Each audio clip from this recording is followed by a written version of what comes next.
Does the high summer heat prevent you from enjoying your outdoor spaces during summer? Are you and your guests forced inside due to high temperatures? If high temperatures are keeping you, your guests, and your pets from enjoying your outdoor spaces, a misting kit can help you reclaim that space.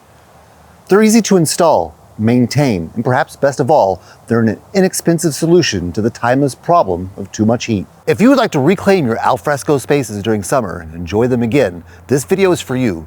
Today, I'm going to show you how to set up an effective patio misting system so you can reclaim your outdoor spaces even in the summer sun. This system can easily be installed on a common hose bib in just a few hours, even faster if you're a veteran DIYer. Mist cools the surrounding area via evaporation.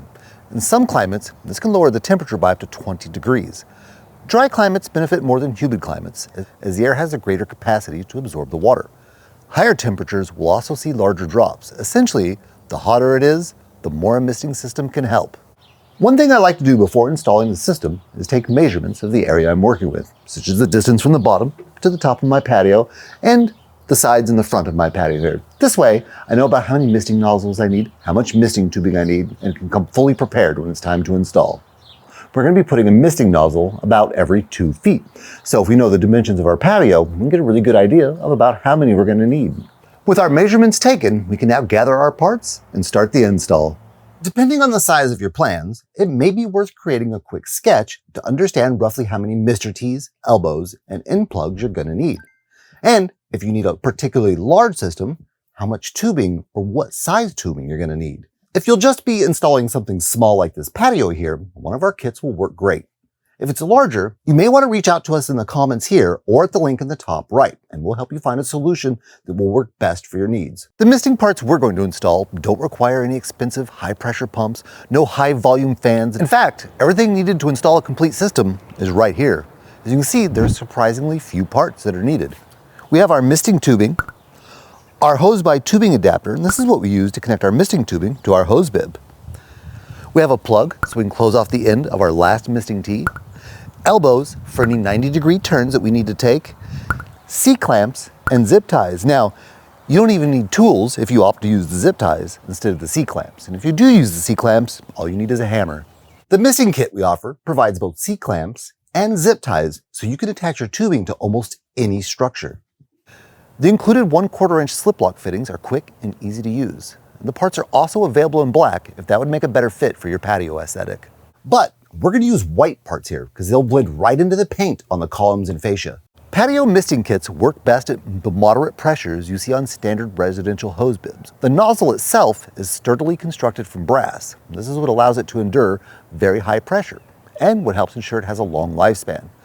The nozzles feature common 1024 threads that you see on many other manufacturers' nozzles, making replacements easy to find and very inexpensive.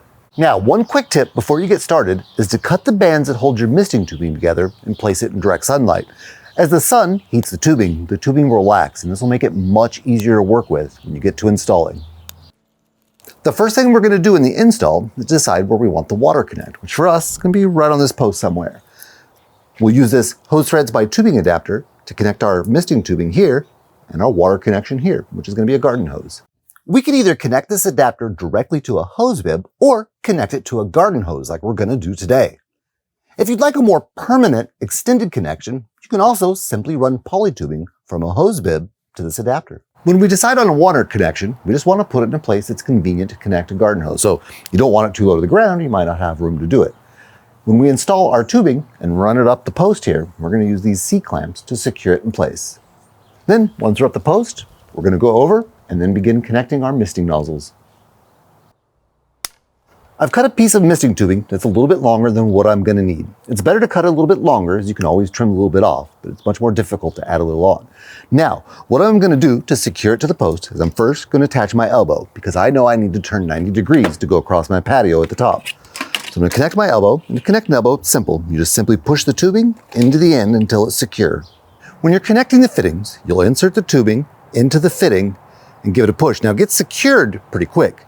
The trick is to give it that extra little shove and you'll kind of hear it pop in. You'll definitely feel it. If you don't get it in that extra little pop, it's maybe half an inch, you'll know. And the first time you try to run your misting system, it's going to leak and drip, especially out of the sides where the tubing connects to the fitting. If for any reason you need to remove the tubing from the fitting, it's actually very easy. You simply grab a hold of the little collet that you see here with your thumb or your fingers, push on the collet at the same time you pull on the tubing, and it will come right out. Once the elbow is connected, I'll put it in place up here and then secure it with the C-clamp.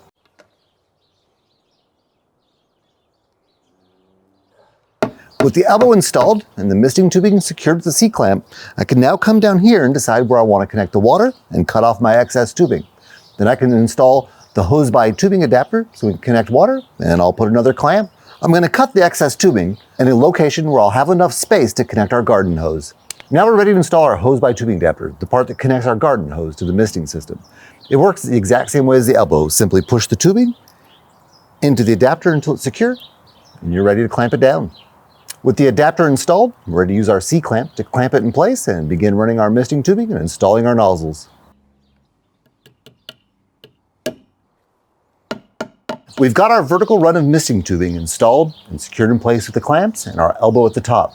Now we're ready to use that elbow to start connecting the pre-cut lengths of misting tubing that I made. I'm going to connect my pre-cut length to the elbow here and then run it over to where my first nozzle is going to be. Once there, I'm going to use another C-clamp to secure it in place, and we're going to install our first misting nozzle.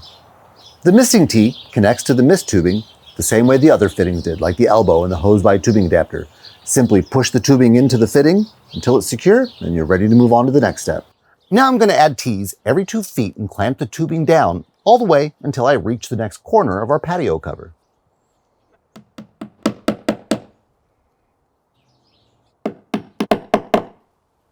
A quick tip is to check the nozzles while you're installing to make sure they're threaded all the way in. Because they're so easy to unthread so you can get replacements, they might come loose during transport. So you definitely want to have them checked and tightened down before you do your first misting cycle. The misting nozzles have a handy feature that I would like to discuss. As you can see, if the nozzle were to spray right now, it would be spraying out into the yard. Now, one handy thing these have is that they can be easily rotated on the line.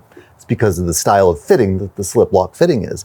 So you can customize where you want your spray. Okay, we've got our misting tubing and our misting nozzles all down the front of our patio. Now we're going to install one more elbow so we can turn and cover this last side of the patio. Just like the other fittings, I simply push the misting tubing into the elbow and some into the other, and then we're ready to install our nozzles every 2 feet on this last part. We're ready to install our last misting nozzle. Now this last one is done slightly differently because this is where we want to close off the system. If we don't close it off, water just come right out the end and the nozzles aren't going to work like they should because the system can't pressurize. For this reason, we're going to push an end plug into this nozzle. The end plug goes in just like the misting tubing does. Simply align it with the hole, push it as far as it can, and then you're done and your system will be able to pressurize.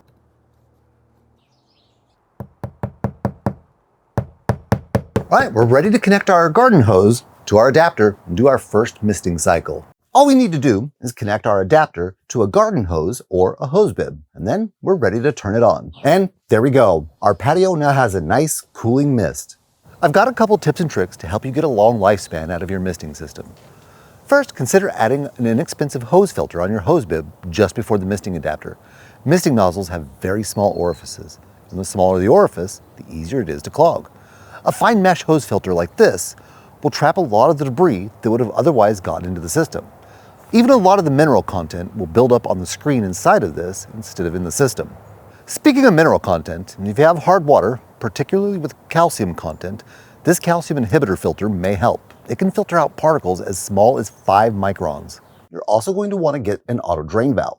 Now, it's a lot simpler than it sounds. Install a T to low point, unthread the mist nozzle, and thread in one of these auto drain valves. It just lets the remaining water in the tube drain when the system is off, lowering the chance of clogs. You can find these in the description below. Also, consider getting nozzle plugs like this to keep misters free of debris over winter while the system is not in use. These plugs are also great if you want to reduce the misting area after your system has been installed. Now, in the event that your nozzles do become clogged, you can simply unthread them, taking them out of the misting tee, and soak them in a solution like this. This non-toxic formula will break down mineral deposits to restore the functionality of your nozzles. If you need to clean one in a pinch, try tapping the nozzle on a hard surface to dislodge any debris. You can also soak your misting nozzles in a mixture of half water and half vinegar for about 30 minutes. This will break down any calcium or mineral buildup. If this video was helpful, give us a like. If you have any questions, don't hesitate to comment below.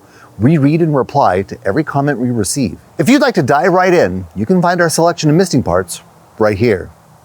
If you prefer to get one of the pre-assembled kits, those are available right here.